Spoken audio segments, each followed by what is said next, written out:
ago, on St. Lawrence Island in Alaska, there lived an old woman with her little grandson.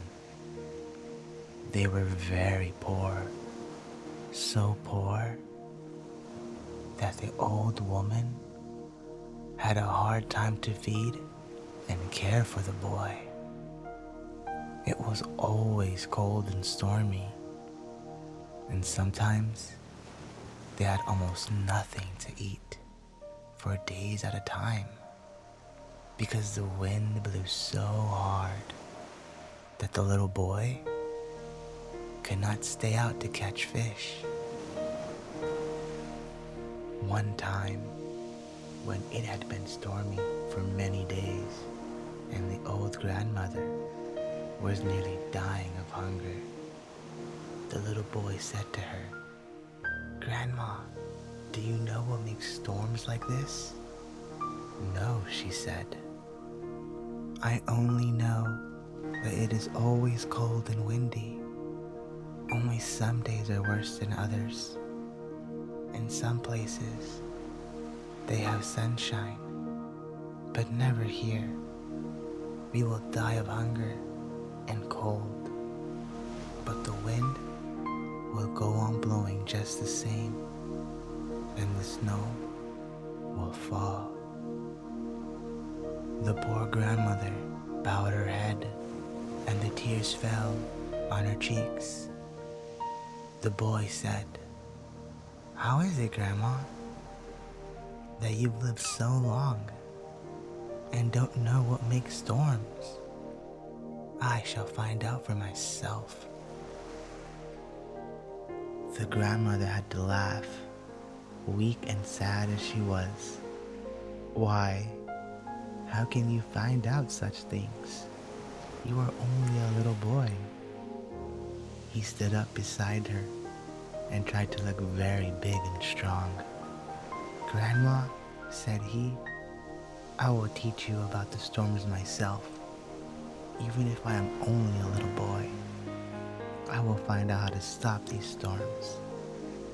Then he asked her to mend his boots and his mittens, and to be sure there were no holes in his parka, for he was going out.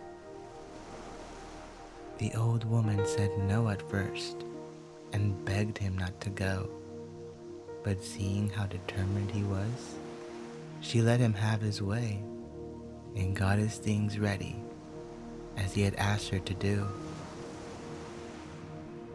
When she had finished, the little fellow put the parka over his head, and with his high fur boots and good mittens, he was well protected from the wind. Outside the igloo, he stood to watch the storm and which way the snow was drifting. After studying it for a while, he said to himself, "I know now where the storm comes from." Outside the igloo, he stood to watch the storm and which way the storm was drifting. After studying it for a while, he said to himself, "I know where the storms come from." And putting his head down, he took a long breath and started to walk against the wind, which was so strong that it took him a long time to make any progress at all. The snow was so thick and caused him to stop every few steps and turn his back to the wind to rest and get his breath. At last, when he began to despair of getting any further, he saw something big and dark moving through the snow. It was a man, a very big man. He had a fine parka with big band of wolverine fur about the head that stood out from his face like the rays of the sun. Only the little boy had never seen the sun, so he never thought of that. Luckily, the man had his back to the boy, and of course, could not hear him in such a howling wind. Back and forth, the man walked in the snow, intent upon his work and not looking about him at all. The boy watched him closely and saw that he had a spear and a big shovel made from the shoulder bone of a whale. First, the man would break up a lot of the snow with the spear. Then he would scoop it up with the shovel, and with a great shout, fling that snow wildly about in every direction. He seemed to be singing some kind of wild song, and as he waved his shovel high in the air, the snow flew thick and fast, whirling away in the great blast of wind made by the fanning of the shovel. The boy listened for the words of the song. At the last blow, he would give a great shout and whirl around so fast and fling the snow so hard that he would almost lose his balance and fall over on the ground. How do you think the boy felt when he realized that he had all unexpectedly come upon the storm man himself? He was so excited, he forgot to feel cold or tired and began to wonder what he could do. He, a little boy, as his dear old grandmother had so rightly said, to stop the storm man from making any more storms. The man was very big and fierce and strong, and he himself was so very little and had so little to eat for a long time that he was not strong at all. Watching the storm man, he noticed that every time he got through chopping a lot of snow, he would drop the spear behind him and stoop to pick up the shovel.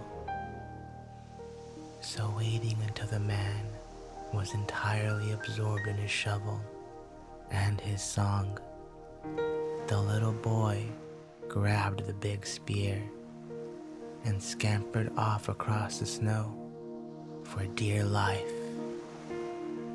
My, how heavy the spear did feel, and how the boy did run, for in spite of his burden, he was so sure the storm man was after him that fear lent wings to his feet, and he fairly flew over the snow towards his grandmother's little house.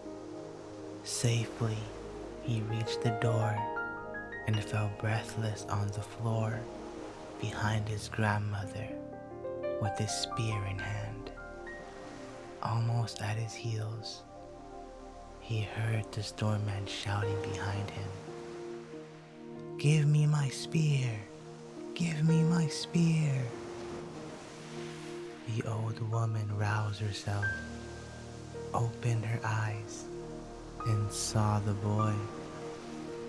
"My son," she said, "if you have anything belonging to that man, give it to him, or he will kill us."